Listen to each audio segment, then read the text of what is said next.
Salut à tous et bienvenue sur notre chaîne dédiée au Real Madrid. N'hésitez pas à lâcher un petit pouce bleu. Si vous appréciez notre contenu, n'oubliez pas de vous abonner pour rester informé de toutes les actualités concernant votre club préféré. Notre objectif est d'atteindre 2000 abonnés pour la chaîne. Nous comptons sur vous pour atteindre notre objectif et pour prouver que nous sommes une vraie communauté et abonnez-vous pour atteindre cet objectif rapidement. Quelle victoire, messieurs! Quel match du Real Madrid face à l'Athletic Bilbao, arraché avec ce bijou de Fede Valverde dans les arrêts de jeu. Ça a été dur, mais ce Salvateur est arrivé au bout du suspense. On a frôlé la catastrophe, non? Sans ce mais, la Liga nous aurait presque totalement échappé. Soyons honnêtes, le Real a mérité cette victoire. Oui, la première mi-temps était soporifique, mais en seconde période, l'équipe a montré du caractère, du jeu, de l'envie, bref, tout ce qu'il faut. Franchement, ils ont dominé ce match, non? Cela dit, aujourd'hui, sera vraiment flirté avec le désastre. La Liga reste ultra compliquée, car le Real ne maîtrise pas son destin. Mais imaginez un instant si on avait perdu des points ici. Le coup aurait été terrible, non? Parce qu'il reste encore pas mal de chemin cette saison. Une finale de coupe, la Ligue des champions à gérer, et perdre la Liga quasi définitivement aurait été un choc. Avec 6 points de retard sur le Barça, ça aurait été mission impossible. Il aurait dû 3 faux pas de leur part, 2 défaites ou une défaite et 2 nuls, et encore, avec le goal average perdu, sauf à leur coller un 5-0 au Clasico, ce qui est franchement improbable. Donc, ouf, on s'en sort bien. Honnêtement, l'équipe m'a plu en seconde période, pas du tout en première. Cette première mi-temps, c'était zéro, nada, un Real plat, sans inspiration, comme si le contre-coup de l'élimination face à Arsenal pesait encore. On sentait un groupe diminué, avec le moral en berne, non? Peut-être un peu timide, ou carrément sonné. Avant de continuer, parlons du 11 aligné par Ancelotti, avec un changement de système. Je l'avais senti venir dans mon pronostic. Ce match sentait le 4-4-2, comme celui de la saison dernière. En résumé, Courtois dans les cages, Valverde latéral droit, Camavinga latéral gauche, grosse surprise pour moi, Asensio et Rudiger en charnière centrale, au milieu Tchouaméni, Modric, Ceballos et Bellingham, et en attaque Vinicius Junior et Rodrigo. Franchement, je pense que ce 11, à un joueur près, sera celui de la finale de coupe. Et ce joueur, j'ai un doute, Rodrigo. Je l'ai dit l'autre jour, je ne suis pas sûr que Mbappé soit à 100% pour la finale, ou même qu'il y arrive en pleine forme. Du coup, je parie sur ce 11 et ce 4-4-2 pour la coupe. Bon, la première mi-temps, c'était laborieux, lourd, sans mordant. L'équipe avait la possession, mais sans danger. Ce n'était pas le Real qu'on aime, celui qui joue rock'n'roll, qui attaque à fond et met le feu. Là, on a vu un Real qui faisait le ballon sans idée. Cela dit, on n'a pas vraiment souffert non plus, car, soyons clairs, l'Athletic avait aligné une équipe bis. À part le gardien, c'était presque des remplaçants. Sur un failli trébucher contre leur équipe B, attention, pas forcément à cause d'un mauvais match du Real, oui. Premier mi-temps nul, mais la seconde était méritante. Simplement, en attaque, ça n'a pas souri. Bellingham a eu 2 ou 3 occasions franches. Il y a eu un mais refusé pour hors-jeu, une action litigieuse pour une éventuelle pénalité. Bref, le Real aurait pu pincer le match bien avant, mais c'est Valverde qui a sauvé les meubles avec son missile.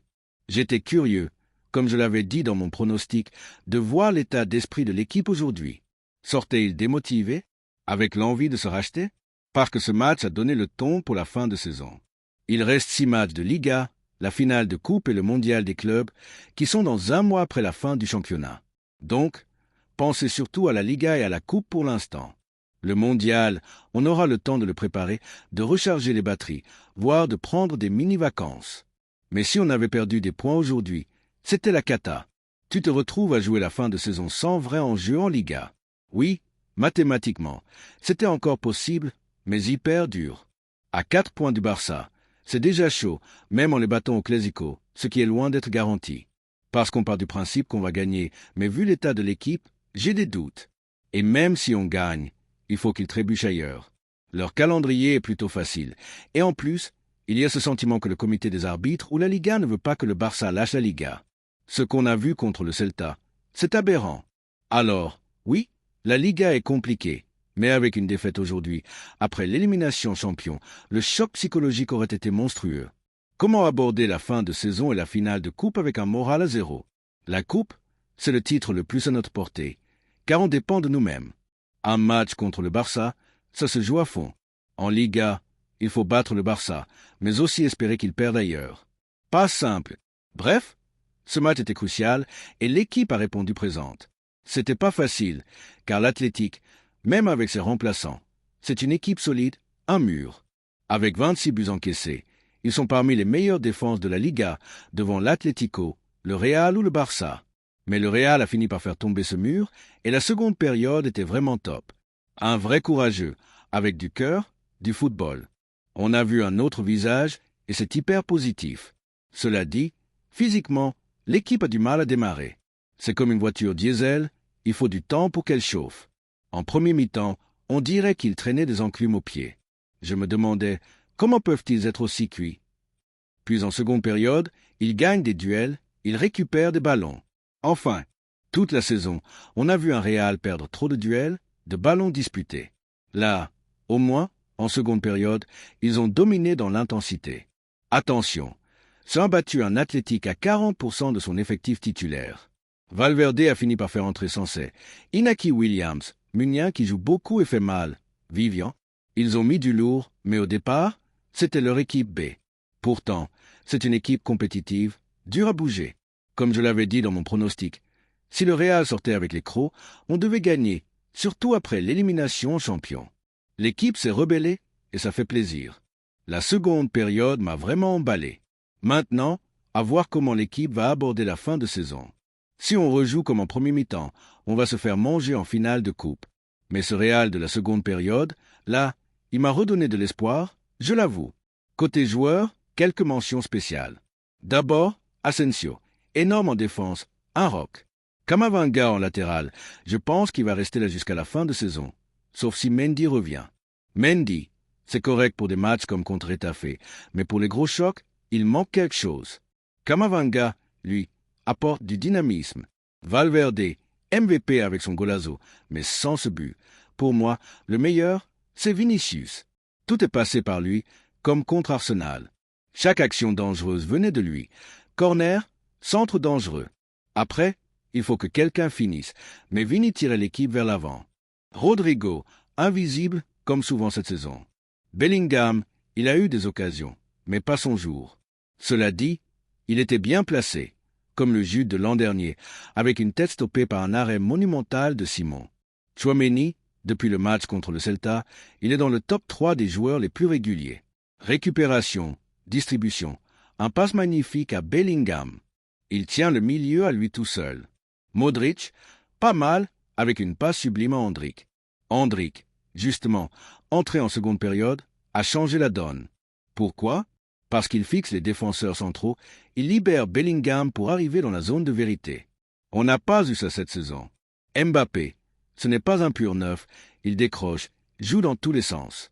Endrick, lui, c'est un vrai avant-centre et ça se voit.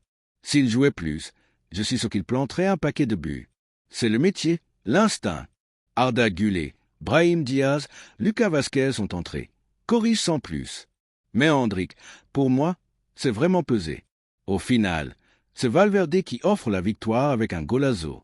On reste en vie en Liga, mais je la vois très dure.